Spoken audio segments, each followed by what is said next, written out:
कैसे हो बच्चों। तो चलो आज की क्लास शुरू करते हैं। हमारा लेसन चल रहा है खरपतवार। कल की क्लास में हम खरपतवार की परिभाषा और खरपतवार की विशेषताओं के बारे में बात कर चुके हैं। आज हम बात करते हैं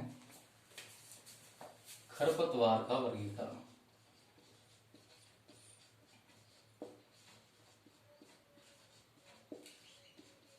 देखिए, जब हम खरपतवार के वर्गीकरण की बात करते हैं तो ऐसी बहुत सी बातें हैं जिनके आधार पर हम इनको बांटते हैं। जैसे इनके जीवन चक्र के आधार पर इनका जीवन कम समय का है या अधिक समय का है। बीज पत्रों की संख्या के आधार पर, अर्थात इनमें अंकुरित होते समय ये एक बीज पत्री होते हैं या द्विबीजपत्री होते हैं। इनकी पत्तियां किस प्रकार की, छोटी है या चौड़ी और बड़ी है, या फिर इसके अलावा फसल और खरपतवार का संबंध किस प्रकार का है। तो चलिए हम शुरुआत करते हैं सर्वप्रथम जीवन चक्र के आधार पर। जीवन चक्र के आधार पर वर्गीकरण।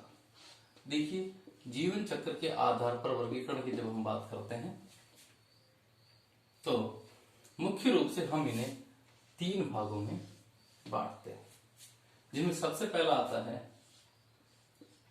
एक वर्षीय खरपतवार। एक वर्षीय खरपतवार ऐसे खरपतवार जिनका जीवन काल लगभग एक वर्ष का होता है या एक वर्ष से भी कम समय का होता है। इस प्रकार की खरपतवारों को एक वर्षीय खरपतवार के नाम से जाना जाता है। अर्थात ही ऐसे खरपतवार होते हैं जो शाकी होते हैं। जब हम फसल को बोते हैं तो लगभग फसल के साथ उगाते हैं और फसल के साथ ही ये अपना जीवन पूर्ण कर कर नष्ट हो जाते हैं। इतने समय में ये अंकुरित भी हो जाते हैं, इनकी वानस्पतिक वृद्धि भी हो जाती है और बीज का निर्माण भी कर लेते हैं। तो ऐसे खरपतवार जिनका जीवन काल लगभग एक वर्ष का होता है, उससे भी कम समय का होता है, उन्हें एक वर्षीय खरपतवार के नाम से जाना जाता है। इन खरपतवारों को भी आगे चलकर दो भागों में बांटा जाता है, ठीक है। जिसमें पहला होता है रबी के खरपतवार, ठीक है। रबी के खरपतवार, तो देखिए जो रबी के खरपतवार होते हैं ये रबी की फसल के साथ में उगते हैं। जब हम रबी की फसल को बोते हैं यानी कि सितंबर अक्टूबर में उगाते हैं और लगभग मार्च और अप्रैल तक अपना जीवन पूर्ण कर लेते हैं। रबी की जो शाकीय फसल होती है उसी के साथ उगते हैं। तो इस प्रकार के खरपतवारों को या इस मौसम के इस समय के खरपतवारों को रबी के खरपतवार के नाम से जाना जाता है। इनके एग्जाम्पल की बात करते हैं तो जंगली जई, दूसरा गेहूंसा। देखिए, गेहूंसा का मतलब क्या है, जैसा अपना गेहूं होता है ना, सेम उसी प्रकार का खरपतवार होता है रंग में, रूप में, इसलिए इसे गेहूंसा के नाम से जाना जाता है, ठीक है। तीसरा बथुआ, चौथा प्याजी, ठीक है। ये जो खरपतवार हैं ये रबी के खरपतवार हैं। चलिए, इसमें जो दूसरा आता है वो है खरीफ के खरपतवार।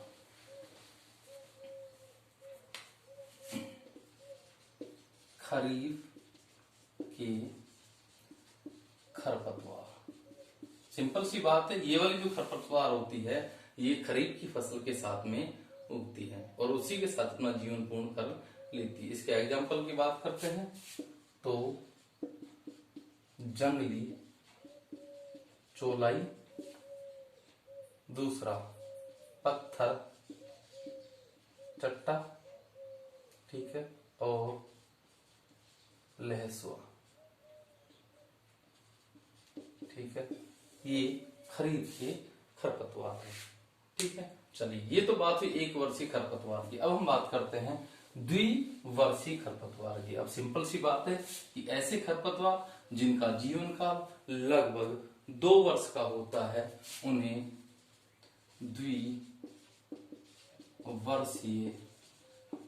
खरपतवार के नाम से जाना जाता है। ऐसे खरपतवार जिनका जीवन काल लगभग 2 वर्ष का होता है उन्हें द्विवर्षीय खरपतवार के नाम से जाना जाता है। और यदि इनकी एग्जाम्पल की बात करते हैं तो जंगली गाजर, ठीक है, और जंगली गोभी, ये क्या है, द्विवर्षीय खरपतवार के एग्जाम्पल। इसी क्रम में बात करते हैं तीसरा, बहुवर्षीय खरपतवार। ठीक है, नाम से पता चल रहा है ऐसे खरपतवार जिनका जीवन काल 2 वर्ष से अधिक होता है, बहुवर्षीय खरपतवार।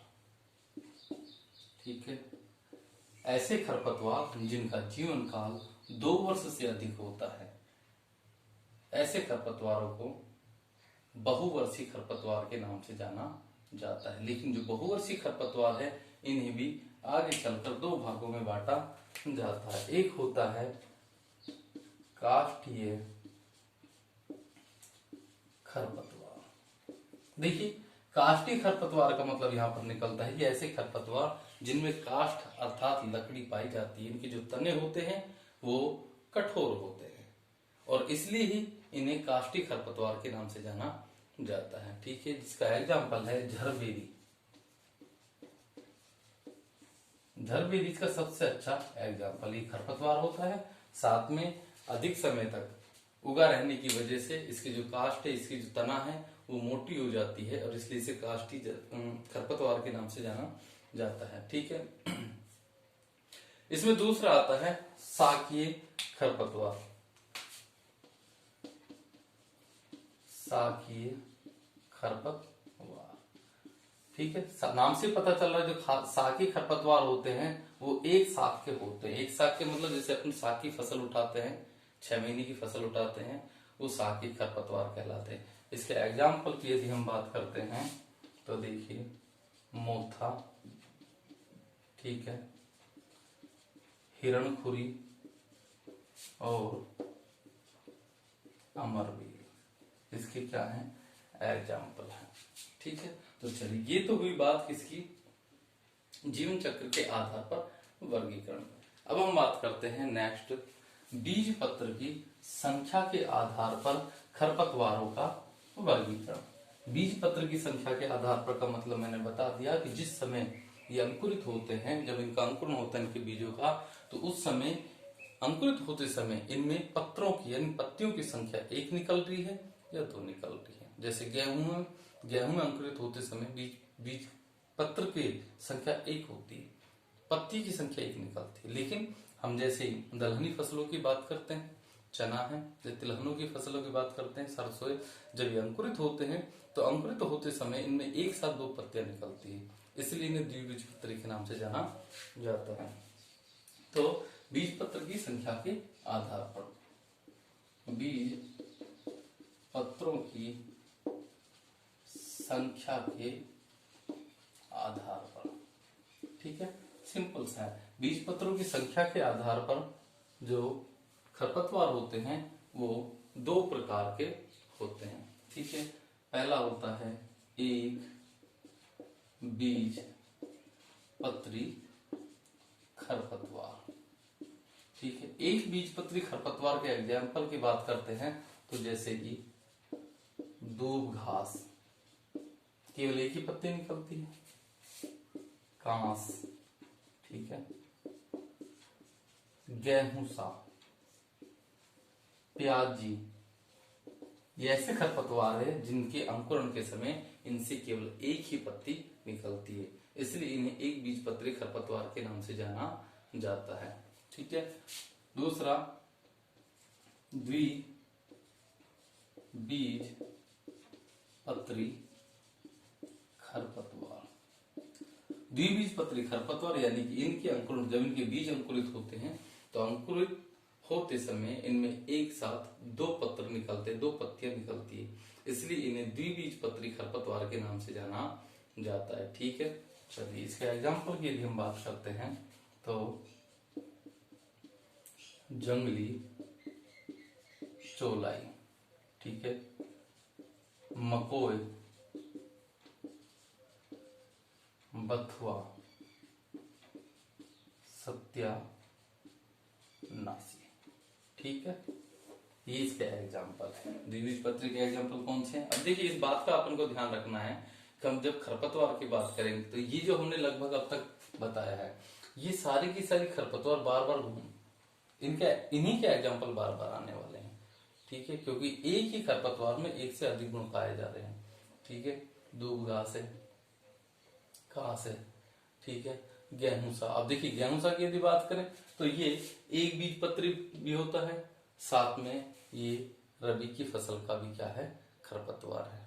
ठीक है, प्याज एक बीजपत्री भी होता है, तो ये रबी की फसल का भी खरपतवार है। तो इस प्रकार से यही बार बार घूम के आने वाले हैं। चलो ठीक है, आज की क्लास में इतना ही, बाकी बातें कल करते हैं।